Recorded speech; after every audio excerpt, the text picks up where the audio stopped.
Dans la grande ville animée de lumière, se trouvait l'Académie des sciences Aetherium, réputée pour ses jeunes prodiges. Parmi eux, un trio inséparable, Léa, la tête pensante aux lunettes toujours de travers, Kevin, le bricoleur ingénieux, maître des circuits et des rouages, et Samira, l'artiste du groupe, capable de voir la beauté dans les moindres détails. Leur professeur de biologie, Monsieur Dubois, leur avait lancé un défi, créer la forme de vie la plus adaptable à un environnement simulé.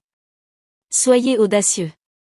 L'idée était de concevoir un organisme numérique, mais Kevin, toujours plus audacieux, avait suggéré, et si on essayait de la matérialiser un peu? Léa, intriguée, avait acquiescé, et Samira, fascinée par l'idée d'une créature évolutive, avait esquissé des formes abstraites pour l'inspirer.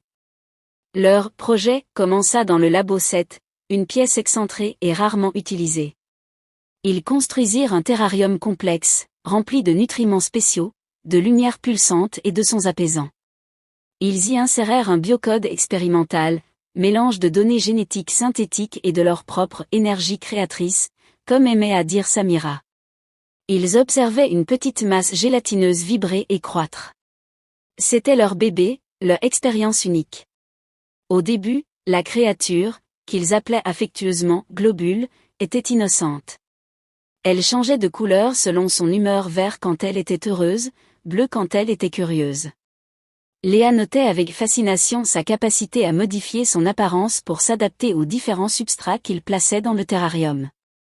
Kevin s'assurait que ses besoins énergétiques étaient constamment satisfaits, tandis que Samira passait des heures à dessiner ses évolutions, captivée par ses formes toujours nouvelles.